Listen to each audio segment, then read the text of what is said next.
Pues estamos listas. Buenos días. A nombre de la Cámara de Comercio México-Estados Unidos, capítulo interamericano, les doy la más cordial bienvenida al seminario de esta semana. Mi nombre es Clementina Gay y tengo la fortuna de llevar el día a día de la Cámara de Comercio desde Miami. El tema del día de hoy, muy controversial, extensión del decreto presidencial que suspende temporalmente la inmigración a Estados Unidos. Alcances y excepciones. Como todos saben, en abril de este año, el presidente de Estados Unidos firmó una orden ejecutiva que suspendía por 60 días la entrada de inmigrantes a este país, con algunas excepciones. El objetivo era proteger los trabajos para los estadounidenses afectados por la crisis derivada del COVID-19.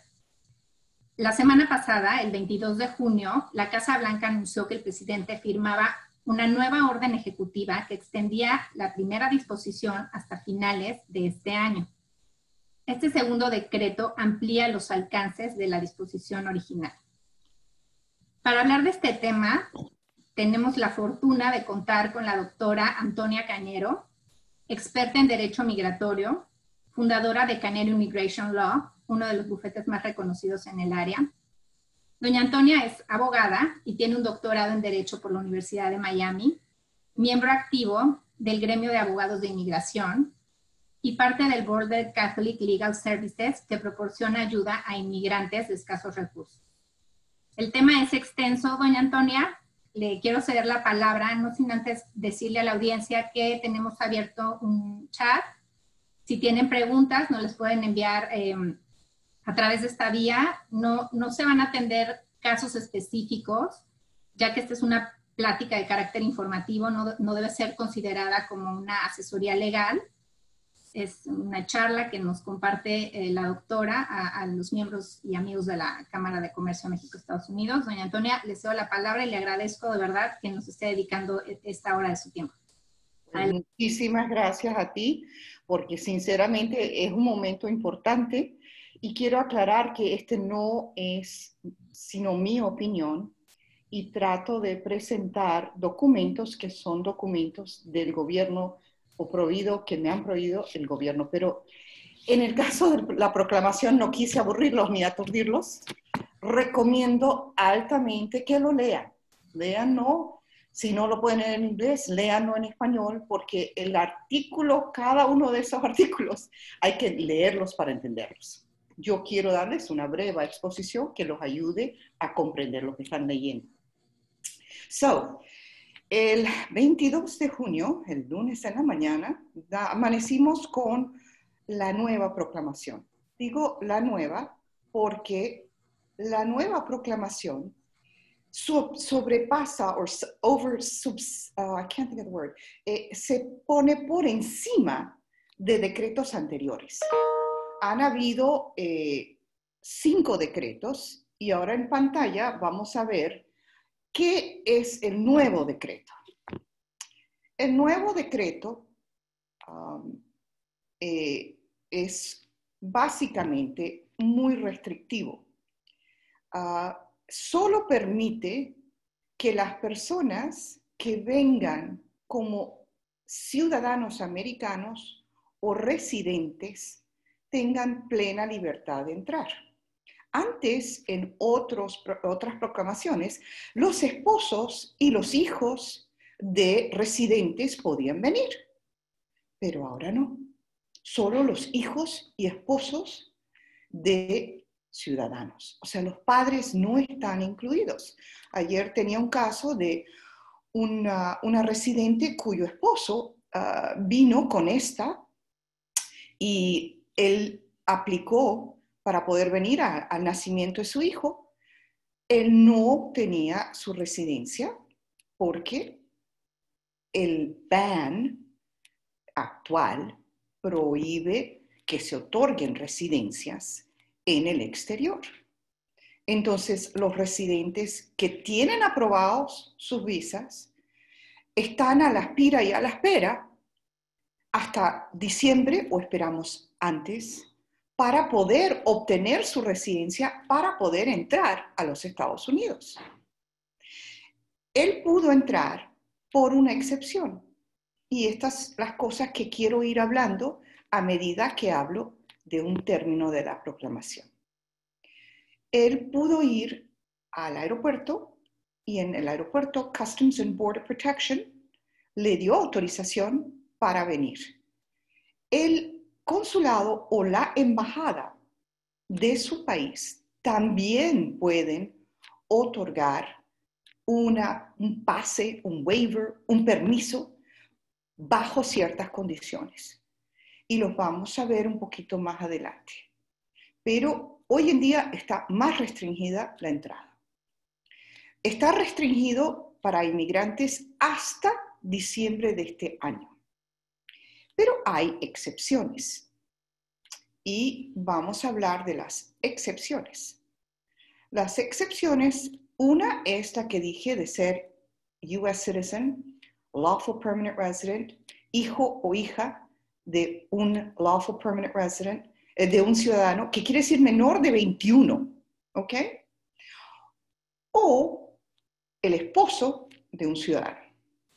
Si están entrando para algo que tenga que ver con el servicio de comida, que es the U.S. Food Supply Chain, también pueden pedir una exención.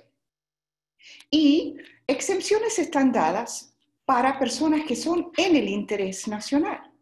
Yo les estoy dando un ejemplo de lo que es interés nacional. Y también quiero decirles que las personas que tienen visas de residencia por interés nacional, que es una categoría específica, también pueden pedir entrar con más facilidad. El cónsul determina quién es la persona que puede tener esta excepción. Y empezamos siempre con presentar el pedido a poder entrar a Estados Unidos, si en la embajada o con el consulado. Ciertamente los consulados todos tienen un website hoy en día y todos tienen un email a donde uno puede escribir y presentar el caso. Yo les recomiendo honestamente en estos momentos que traten de usar el apoyo de un abogado de inmigración. Un abogado de inmigración que es abogado en Estados Unidos. Generalmente todos son socios de la American Immigration Law Association. Es la forma de controlar que tienes a una persona que sabe de la materia y que también es abogado. Hay gente que lo hace solos. Hay doctores que han logrado ir a un consulado y explicar que ellos tienen que venir a Estados Unidos por razones de asistencia para COVID. Y ellos tienen apertura en las embajadas, pero los entrevistan. La otra forma que hemos conseguido que la gente pueda entrar es a través de Customs and Border Protection. Y en Nueva York y en Miami sabemos cómo comunicarnos con Customs and Border Protection para hacer un pedido de esta excepción. Pero no es una cuestión dada fácilmente y ni se les ocurra montarse en un avión y venir y decir, bueno, yo soy la excepción, porque van a pasar la noche en la cárcel encima de un cojín que si bien es plateado, no es nada cómodo. Estos son momentos para tener precauciones para personas que son residentes y ciudadanos, no hay problema. Pero si no son residentes y no son ciudadanos y tienen una visa aprobada, tienen que pedir una excepción. Empiezan con el consulado o hablen con un abogado de inmigración acá que trate de ayudarlos con Customs and Border Protection. All right. El otro, y lo que tiene, creo, a todo el mundo más preocupado, es que esta proclamación también se extendió a visas de no inmigrante. Las visas de no inmigrante a las cuales se extienden no son todas, son específicas y están nombradas. La J, y la J no es todas las Jotas, solo son Jotas específicas que están enumeradas en la proclamación, pero tienden a ser las de Summer Camp, las de Au Pair, las de Intercultural Transferees y las de Teacher Training. Las que son para médicos, los que son para researchers, los que son para personas que son profesores de medicina. Esas Jotas no han sido eliminadas, siguen en pie. Segundo, la H1B. Nosotros sabemos que la H1B está prohibida, pero hay otras Hs que no. La H3. No sabemos si la HB1, que es para chilenos y para gente de Singapur, están eliminados. La H2B, que son las de skilled workers, no las de agricultura, también están eliminadas. Pero la E2, la E1, la TN y otra cantidad de visas que no voy a enumerar, pero las más conocidas son la O y la P, no están afectadas por este decreto. Le digo decreto porque es una proclamación, nosotros en Venezuela le llamamos decreto. La cosa más interesante y todavía polémica es que el presidente solo tiene poder para controlar la entrada al país. Él no puede controlar lo que ocurre en el país. Entonces, todas las visas que están procesándose con inmigración acá, aquellas personas que entraron antes del día del decreto, lo cual es muy importante. Acuérdense del día del decreto, porque controla varias cosas. Personas que hayan entrado antes del día del decreto y que sus visas expiran ahora, pueden extender su visa. Ellos no tienen problemas. Lo que no pueden hacer es salir a una embajada a que les sellen la visa nueva para poder viajar. Porque acuérdense que en Estados Unidos, dentro de Estados Unidos hay un mundo, y ese mundo lo gobierna lo que se llama la I-94, y lo gobierna USCIS. Fuera de los Estados Unidos es el Departamento de Estado, y el presidente tiene autoridad legal para controlar lo que entra al país, pero no lo que pasa en el país. Son extensiones de todo tipo de visa, prolongaciones, visas nuevas, un cambio de estatus de una visa a otra, aún en las categorías denunciadas, siguen pudiéndose hacer. Sí, pero yo me quiero ir, yo no me puedo quedar aquí, yo soy un ejecutivo muy importante, yo quiero viajar. Este no es el momento de tomar una posición agresiva. El oficial que está en el consulado no simplemente le va a dar la visa porque usted es muy importante. Hemos hablado ya de los tipos de casos que pueden tomar en consideración. Pero recuerden también las condiciones. El 80% de los consulados a nivel mundial están cerrados. No por el gobierno, sino por condiciones COVID en su país. Entonces nosotros estamos viendo todos los meses, va a abrir, y después, ¡pum!, cerró.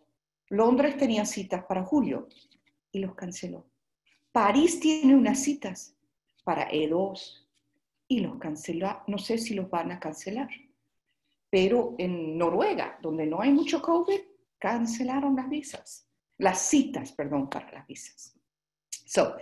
No es simplemente que te van a dar la visa porque eres importante. Tienes que usar la embajada y tienes que argumentar una de las excepciones. Obviamente, este decreto no para el turismo. Tienes una visa de turista, puedes entrar. Pero ya va. Porque hay otros decretos. Entonces, esto es como una torta de esas ricas que hacen los alemanes o los argentinos con, ¿cómo se llama ese? Caramel entre ellos. Específicamente para los mexicanos, y lo vamos a hablar un poquito más adelante, hay un decreto para la frontera, cruce de frontera. Y en cruce de frontera no se permite cruce que no sea de trabajo esencial. So, aparte de este decreto, están otros decretos. Como les expliqué, el Schengen, que salió en marzo, decía que un lawful permanent resident podría traerse a sus hijos menores de 21 y a su esposo. Ahora ya no es posible. Pero a la vez hay excepciones. Por ejemplo, en España le otorgaron a un hijo mayor de 21 años entrar con esta porque su padre estaba muy severamente enfermo y el cónsul en Madrid se compadeció, le presentaron el caso y pudieron entrar a Estados Unidos. So, it's not total no, pero hay que pensar las cosas antes de hacerlas. Y hay dos opciones para poder entrar, que son el consulado, y recomiendo empezar en el consulado, y en muchos aeropuertos de Europa, no sé de Asia, pero en muchos aeropuertos de Europa, la embajada tiene directo control con un oficial de Customs and Border Protection en el aeropuerto. Entonces, hay decisiones que van a oír que están haciéndose en el aeropuerto. Habiendo dicho eso,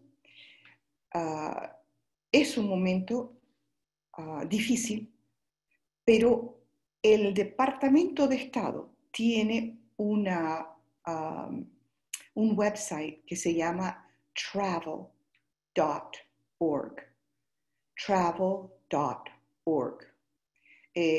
Y la otra es state@travel.org.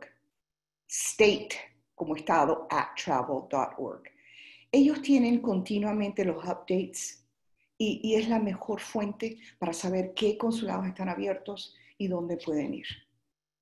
Voy a concluir con una, no amonestación, no me tomen así, porque a veces yo sueno muy severa. It's not an amonestación. Es simplemente, no es el momento de tratar de evitar la ley.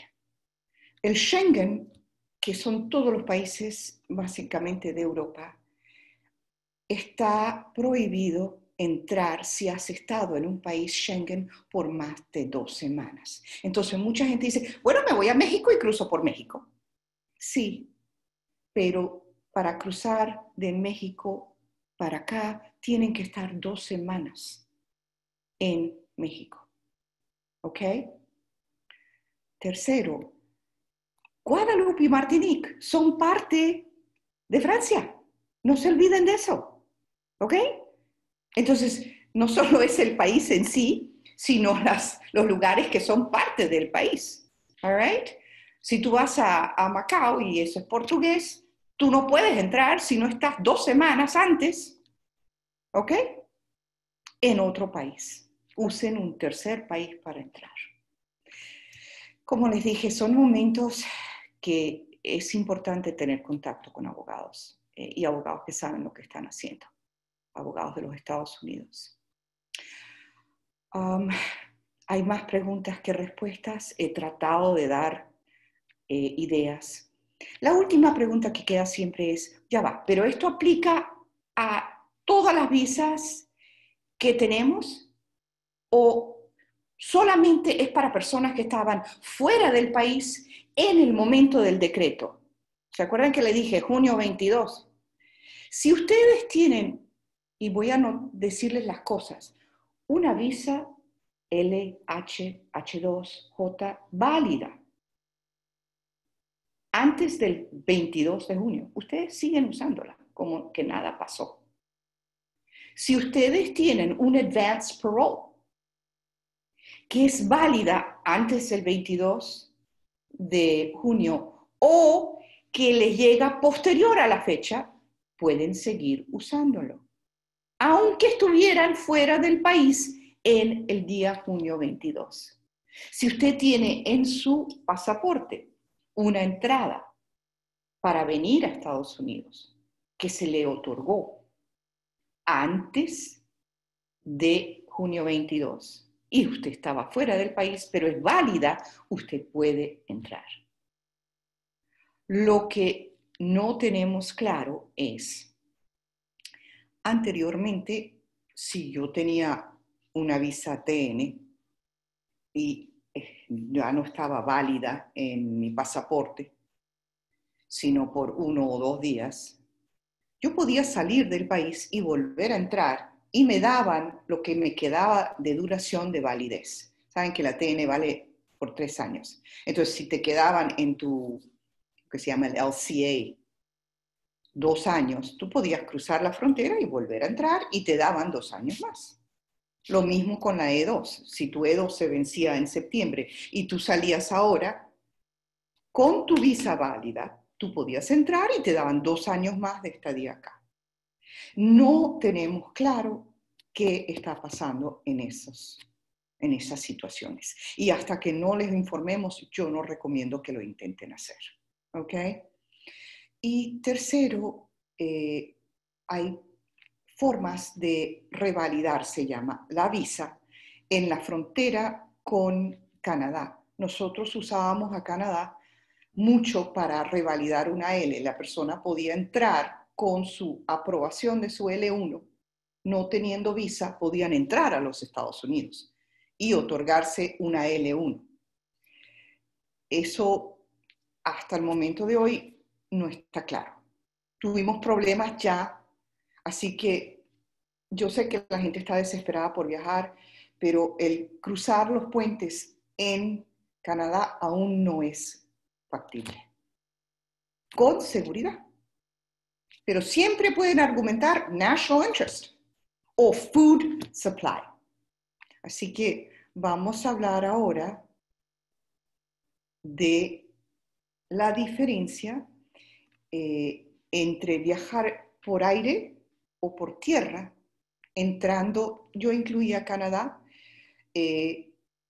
porque hay personas que están escuchando que están en Europa, pero obviamente, como es verano, se puede considerar, si no yo me iría por México por el frío, ¿no?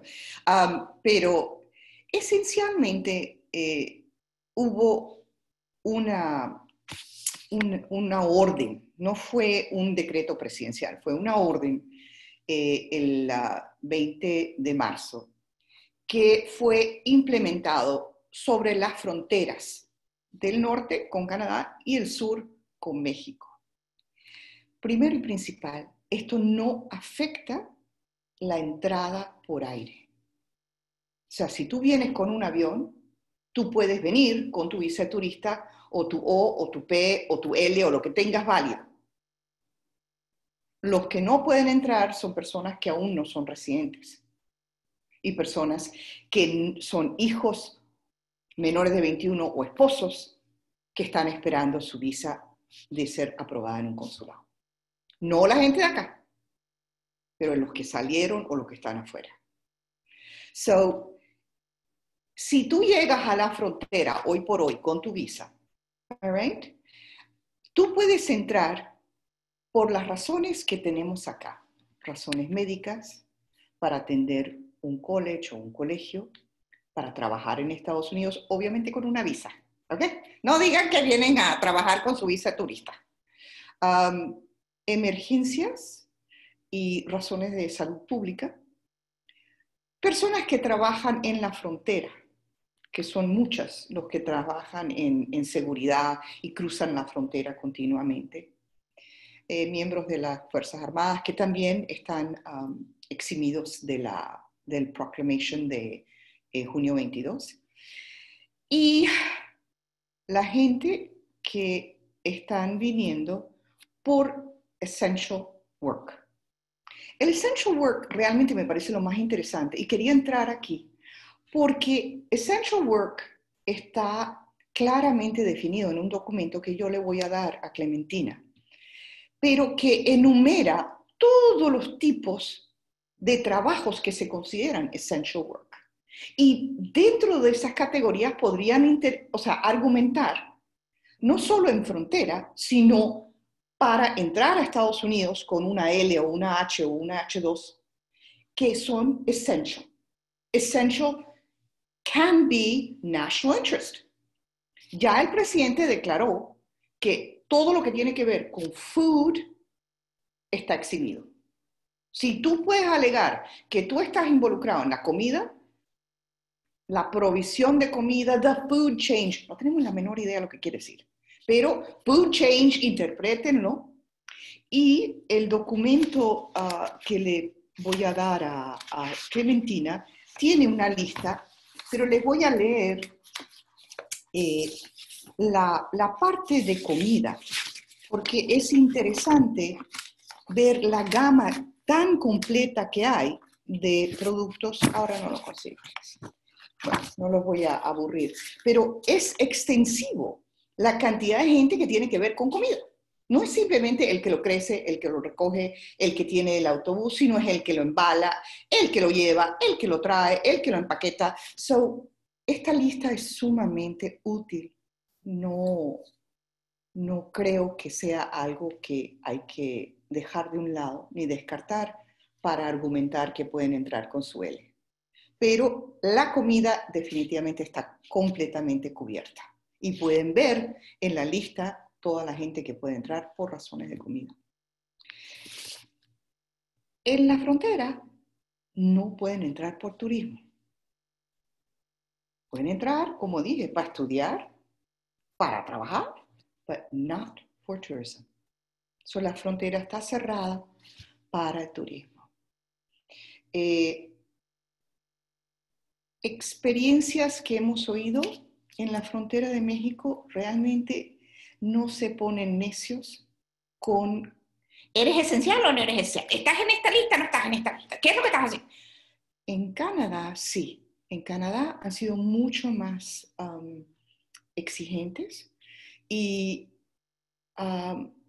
en la frontera de Canadá y México se pueden adjudicar visas. Por ejemplo, la TN, tú puedes adjudicarla en la frontera. Tú puedes llegar al aeropuerto o puedes llegar a estos puentes que hablé en Canadá o a los sitios como Tijuana y esos lugares donde están los puentes que tienen inmigración en México. Y tú puedes presentar tu caso de TN por primera vez. No hemos visto mucha apertura en Canadá. Ellos básicamente están dejando entrar todos los que traen camiones, transporte, pero el va y viene que se ve en México no es tan factible ni se ve tanto en Canadá. Pero eso es frontera, ¿eh? Lo que estoy hablando es frontera, no aeropuerto. Y acuérdense que le dije que son capas, all right? Espero que no se vuelva un pudín y que puedan verlo como la torta, el Linden Tort creo que se llama. Ok, esto creo que provee soluciones para el decreto que hablé anteriormente.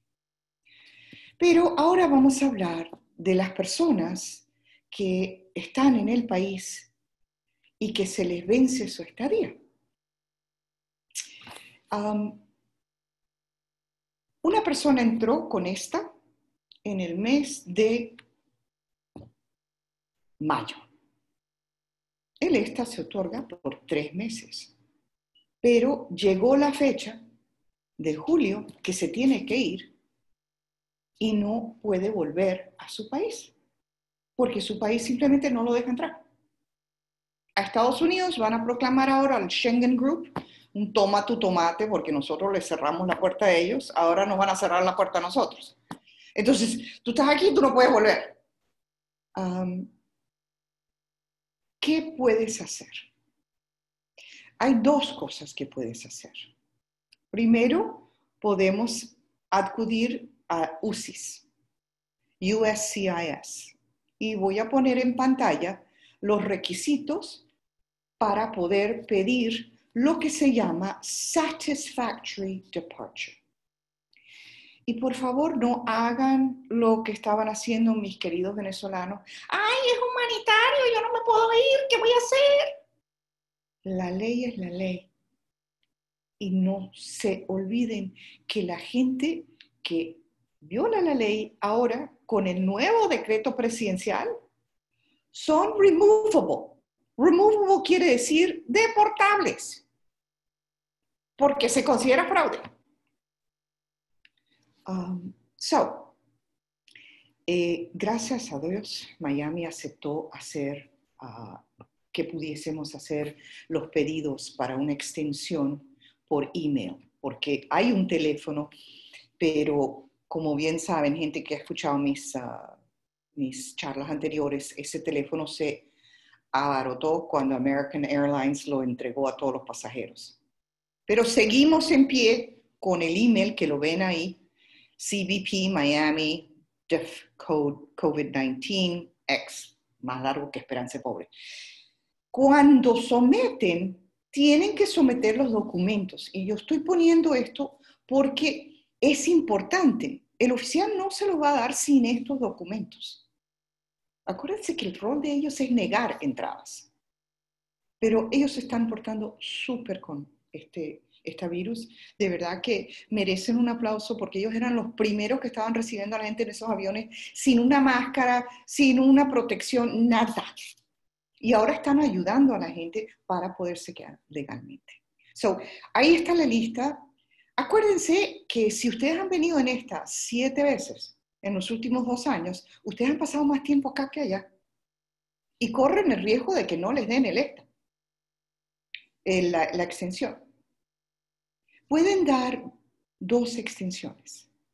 El ESTA tradicionalmente no tiene extensión, así que no tomen esto como una realidad que va a pasar después de esto. Bueno, ojalá que se mantenga un poco. Y segundo, si los 30 días llegan y no pueden irse, pueden pedir un segundo periodo de 30 días. But that's it. Hasta ahí hemos llegado hasta ahora. So, por favor, den toda la información y no esperen que te llamen. Ellos simplemente tienes que ir a ver tu I-94 y vas a ver que te la prolongaron. Pero están muy abarrotados ahora para poderte llamar. Y la otra forma de hacerlo es con USCIS.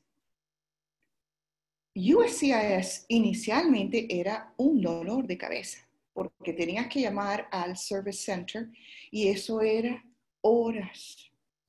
Y después te devolvían la llamada cuando estabas en el baño y si no contestabas. Ahora no. De verdad, si han oído cuentos chinos, esto hoy en día está funcionando muy bien. Muy bien es que tienes que darle por 1 hora, o sea, te quedas en la línea, ahí está el teléfono y preguntan por Satisfactory Departure, los va a atender un oficial y les va a pedir la información. Ahí está la información. Obviamente, si están acá por 3 meses, ahorita están empezando a preguntarles si tienen un trabajo al que van a volver, si tienen dinero para estar acá. Pero hemos eliminado la necesidad de ir en persona. Departamento de Inmigración, que es USCIS, actualmente están mandando el paquete que nosotros mandamos al oficial con un email determinado que te van a dar. Y ellos lo pasan para USCIS. USCIS local autoriza o no y te mandan a decir. El único problema con USCIS es que tienes que esperar a 5 días antes de que se te acabe tu estadía. Entonces uno está así, ¿me lo van a dar? No me lo van a dar.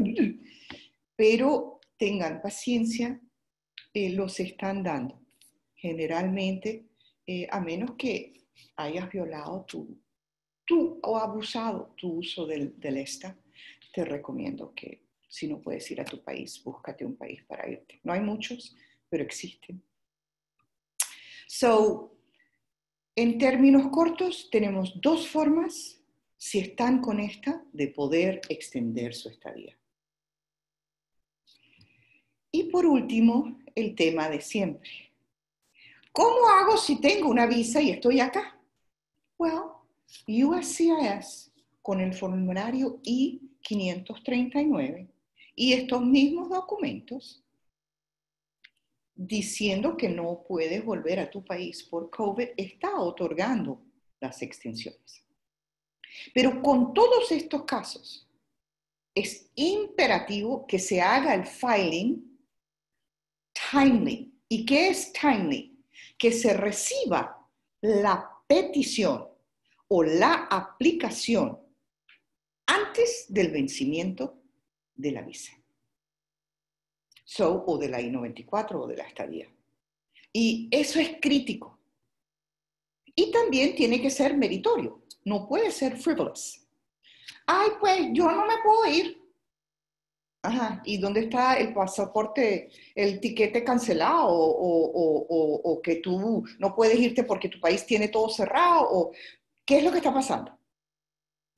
Y cuando lo hacen con una extensión, te van a dar 6 meses. Si es para una visa de turismo o B1 o B2.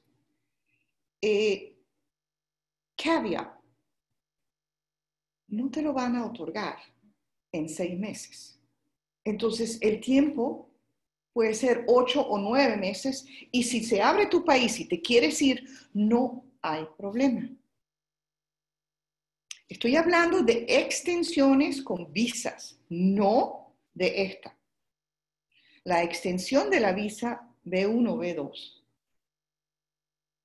O, por ejemplo, si tienes una E que se vence y no la puedes renovar, o una L o una H, o algo que no puedas renovar porque no tienes condiciones o lamentablemente hoy en día te han despedido. Acuérdense que cuando te despiden la visa ya no tiene validez, se tienen que ir. Se pide con el I-539 una extensión de tiempo para estar acá. Y ellos están tomándose 8 meses, pero usted se puede ir siempre y cuando tenga el recibo y la documentación. ¿Ok? Y aunque se quedó más tiempo que su visa, no se anula su visa. Es muy importante saberlo. No se tienen que quedar aquí los 10 meses que toma la adjudicación. Y de verdad que quita credibilidad de que te ibas a devolver, porque estás trabajando acá, ¿cómo vives? No hay muchos millonarios que puedan estar 9 meses en un tercer país sin poder trabajar. Entonces, pero al volver a entrar, Customs and Border Protection va a ver que tienes el recibo y que tienes tu paquete de por qué no te pudiste ir y de que tú tenías, y esta es la otra diferencia, un trabajo a que volver y una casa a donde quedarte. Y fondos para vivir acá. Esas son las 3 cosas que tienes que probar, aparte de la lista del COVID. Bueno, doctora, pero yo tengo una E y la quiero extender. No problem. Acuérdense que aquí en el país, USCIS sigue trabajando. Entonces puedes hacer el filing y puedes pedir tu extensión acá, pero ya va, no lo hagas tú, eso tiene que ser con el abogado, porque tú no puedes extender una L, una H, una O sin tener todos los documentos, a menos que seas un crack, y hay gente que lo puede hacer. All right? Yo no lo recomiendo, pero extender una visa requiere de todos los requisitos de la visa.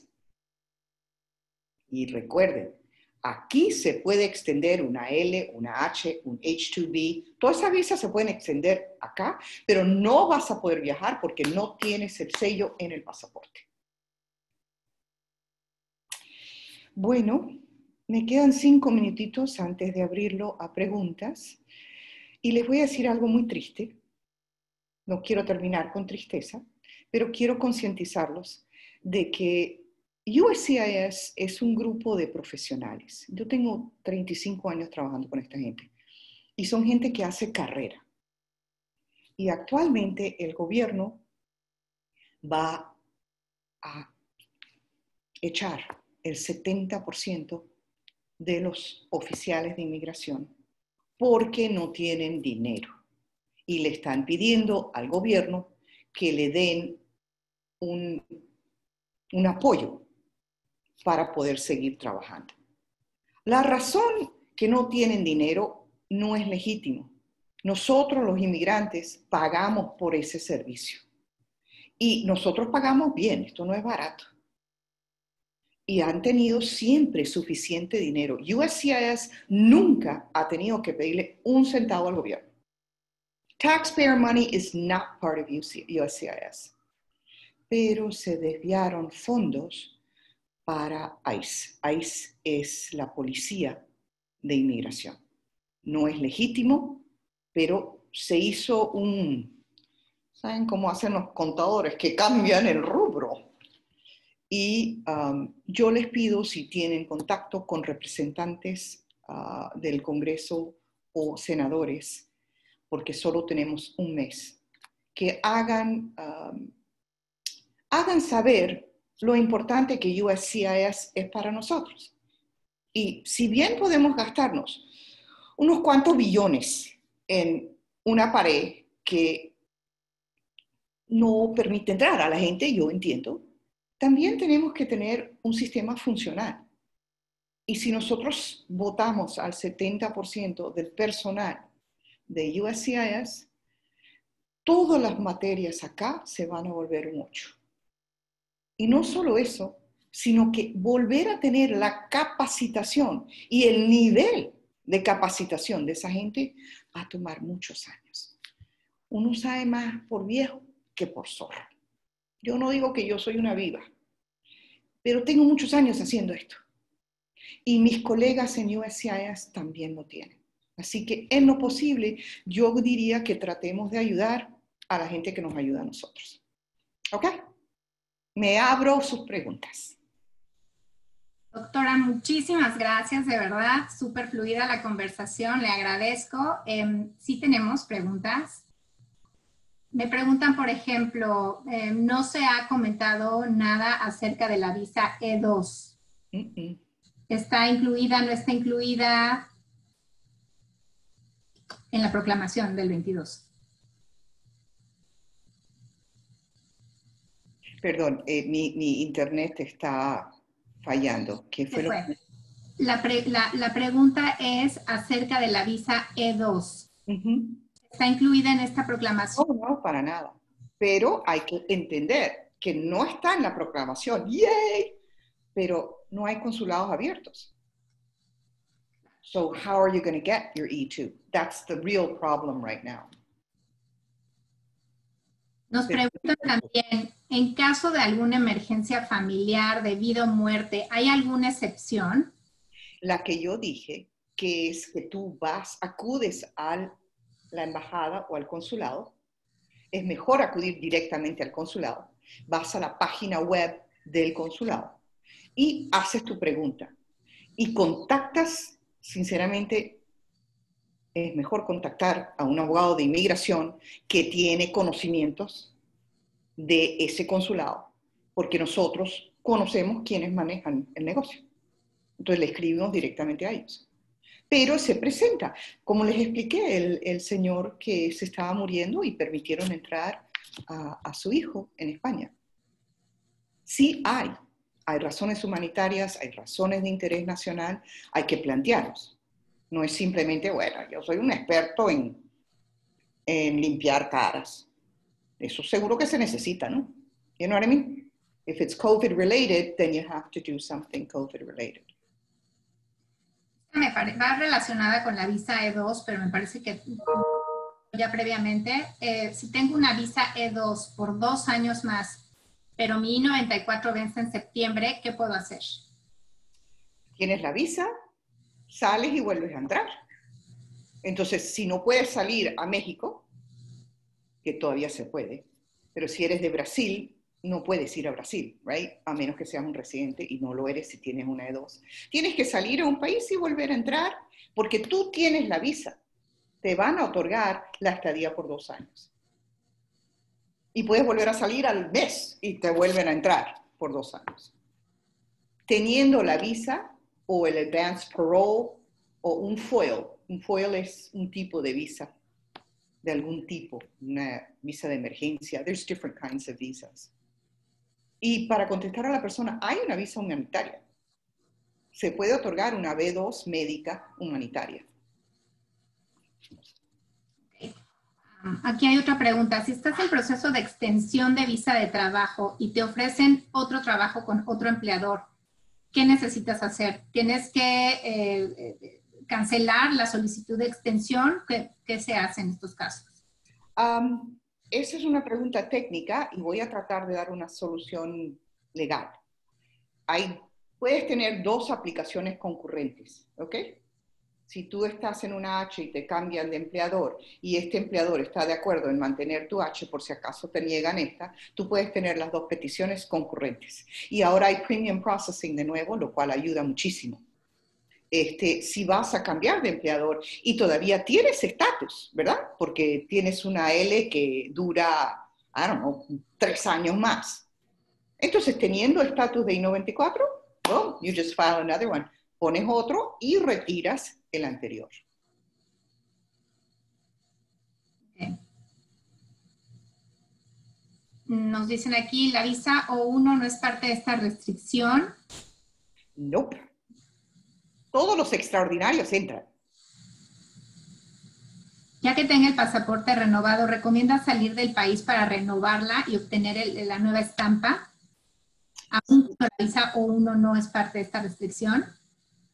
Tienes una visa en tu pasaporte, tienes que renovar tu pasaporte porque se está venciendo, entonces vas a salir, tienes tu nuevo pasaporte y tienes tu visa estampada en el otro pasaporte y entras con los dos pasaportes. Pero tienes que ir a una embajada si quieres sellar una nueva O. Y puedes ir. La cuestión es si está abierta la embajada.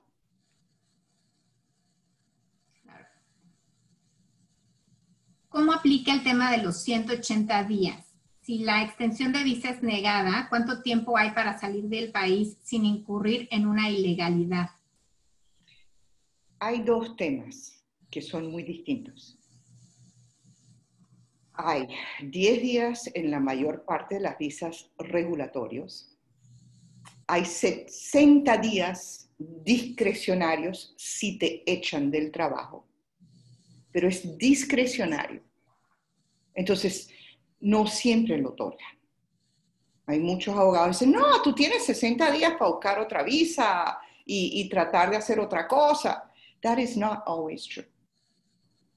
Porque es discrecionario y en esta administración hemos visto muy poca aplicación de discreción.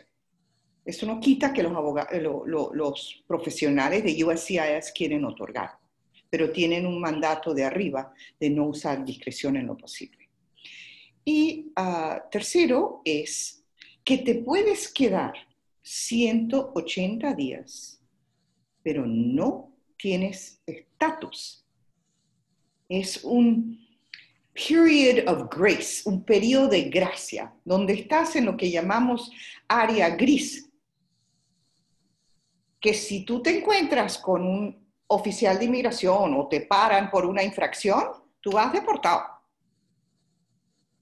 Lo único que no incurres es en los días que se cuentan contra la barrera de los 3 y los 10 años. Para los que no saben, si uno viene a este país y se queda fuera de estatus, o sea, la I-94, deja de tener validez por más de 180 días. Cuando tú salgas y quieras volver a entrar, tú no puedes volver por 3 años, a menos que tienes un perdón y no es nada fácil conseguirla. La teoría en inmigración y en las cortes es, te quedaste 2 años aquí ilegal, bueno, te vas a quedar 5 fuera, hasta que yo te otorgue un 212(d)(3). Pero si te vas antes de los 180 días, puedes volver. Y ahí viene la segunda pregunta. Violaste tu estatus. No puedes entrar con esta porque una vez que tú violas tu estatus o te niegan una visa, el esta ya no se puede usar más. Entonces tienes que ir a una embajada a aplicar para una visa. Cuando vas a la embajada para pedir una visa, como una E2, como en ciertos momentos una O una visa de turista, te la van a negar. ¿Por qué? Porque el hecho de quedarte acá esos 180 días demuestra immigrant intent. O sea que tú ya tienes intenciones de quedarte.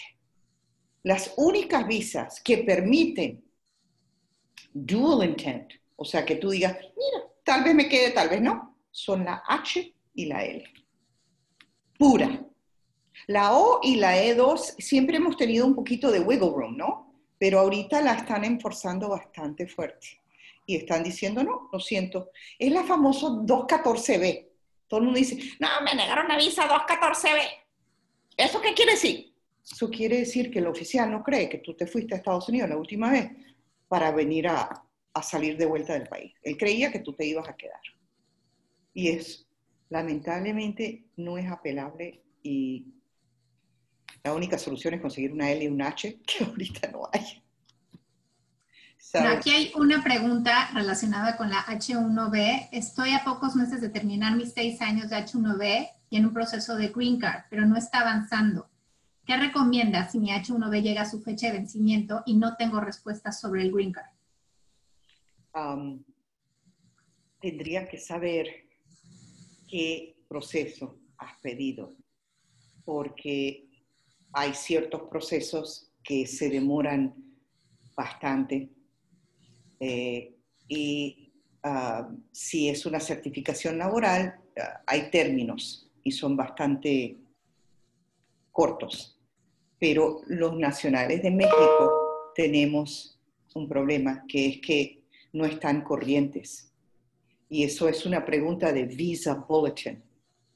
El país permite entrar al año 140,000 personas, eso incluye su familia, por un proceso de labor, o sea, por un trabajo, una oferta de trabajo. Y permite entrar 240,000 personas como familia. En total son 380 personas, 380,000. Pero si un país se sobrepasa de su cuota, porque esos 140,000 y 250,000 están divididos en todos los países para que todo el mundo tenga acceso igual. Entonces, si es porque la categoría está retroactiva, porque eres de México, y no hay posibilidad de que llegue a ser corriente a corto plazo, tú puedes hacer una extensión de tu B1, pero te la van a dar por 6 meses, ¿verdad? Uno puede decir, mira, me quedo, recojo mis cosas, permítame organizar mi vida y me voy. O te cambias de categoría, te cambias a una E, a una L, a una P, a una O. O si es que tu categoría es la EB3 y no tienes retrogresión porque no eres de México o la India o China o Filipinas y Vietnam, la lista crece, pero si eres una EB3, ya está dicho por Charlie Oppenheim que se va a poder aplicar para la residencia en octubre. Pero acá. So, it's a difficult question to answer, pero legalmente puedes extender tu estadía, puedes cambiar de categoría, puedes tratar de ver si tu categoría se va a hacer corriente, en tu Green Card puedes aplicar para tu 485. Porque el momento en que apliques a la 485 ya estás a salvo. No puedes trabajar hasta que te llegue el permiso de trabajo, pero estás en estatus. So it's not an answerable, no es una pregunta que puedo responder tajantemente, sino con hypotheticals. Claro. Una más, las Green Card por matrimonio con un ciudadano americano están afectadas por este decreto. Afuera, sí. Los ciudadanos americanos pueden pedir a sus esposos y a sus hijos menores de 21, no a sus padres y no a sus hijos mayores de 21 o a sus hijos casados. Pero esas sí están dando citas. Y de nuevo, tenemos citas que sabemos que se han otorgado, pero no sabemos si el consulado los va a dar porque van a cerrar por condiciones del país. Pero no están sujetas a la proclamación. Están sujetas a country conditions. De nuevo la torta.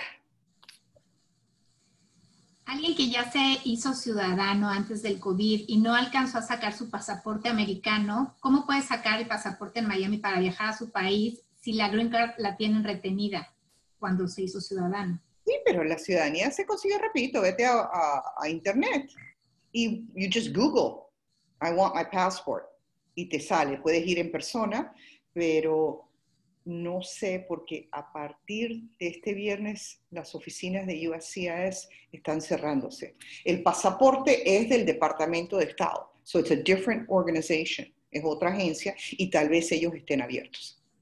Pero eso directamente, o lo puedes hacer por correo. Pero si te urge, hazlo en persona, haces una cita, pero no sé si están dando citas, la verdad que no lo he preguntado últimamente.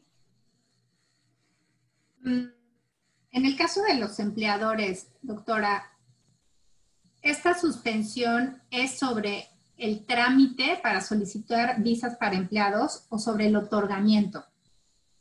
Es decir, tú como empleador puedes presentar el trámite que se inicie y bueno, de aquí a diciembre no te la van a otorgar, pero se va haciendo el trámite o ni siquiera puedes presentar el trámite. No. Acuérdense que todo lo que se hace acá con USCIS sigue.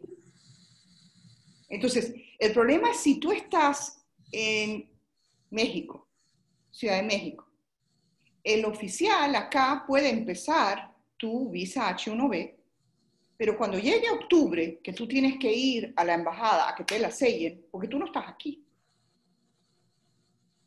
la embajada no te puede otorgar el sello.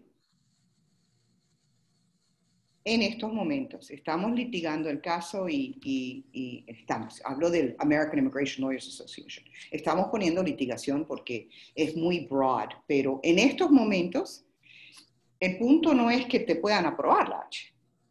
El punto es que no puedes ir a una embajada y si estás fuera del país, right, no te van a otorgar el sello. Pero acá todo sigue igual. Claro. Porque a inmigración no la van a cerrar. Y Dios quiera que consigamos que el Congreso le dé el 1.2 millones que quieren, algo así. No es mucha plata tampoco. Pero van a seguir abiertos. Solo con 30% de capacidad. Una última pregunta, doctora. En relación a las visas EB5, ¿cree que se van a otorgar más visas EB5 con esto de la motivación de reactivar la economía aquí en Estados Unidos? Y si cree que van a variar los montos mínimos de inversión. Los montos mínimos van en ascenso. Y el otorgamiento de la EB5 es algo que nuestro presidente quiere.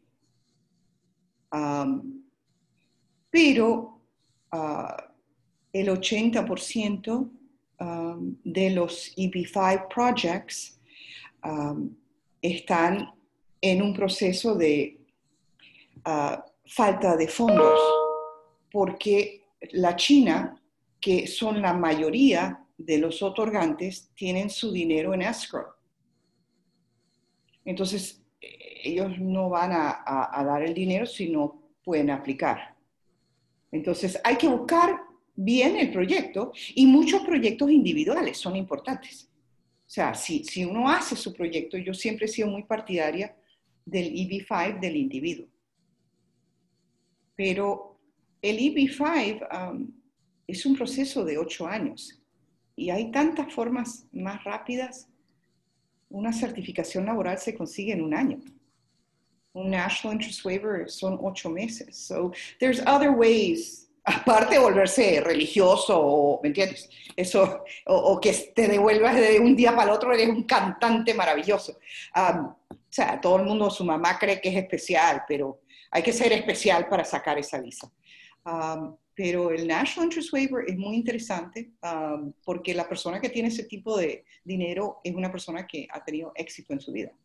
Entonces, el National Interest Waiver es lo que estoy explorando mucho ahora, sobre todo para los mexicanos, que son gente súper ágil y tienen mucho concepto de negocio y están interesados en invertir, pero no necesariamente en un proyecto que no controlan.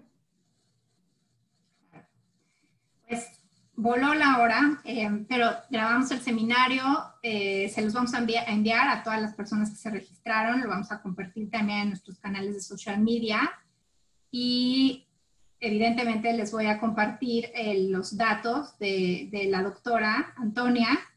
Gracias de verdad por esta hora de mucho conocimiento. Quedan dudas, pero bueno, hay mucho que seguir explorando. Desde la Cámara de Comercio quedamos también a su disposición. Si necesitan que los contactemos directamente con Canadian Immigration Law, voy a compartir mis datos también. Y bueno, pues muchas gracias, doña Antonia. No, yo espero que haya sido útil. Es un tema que hay más preguntas que respuestas, entonces yo me enfoqué en respuestas que puedo dar y soluciones.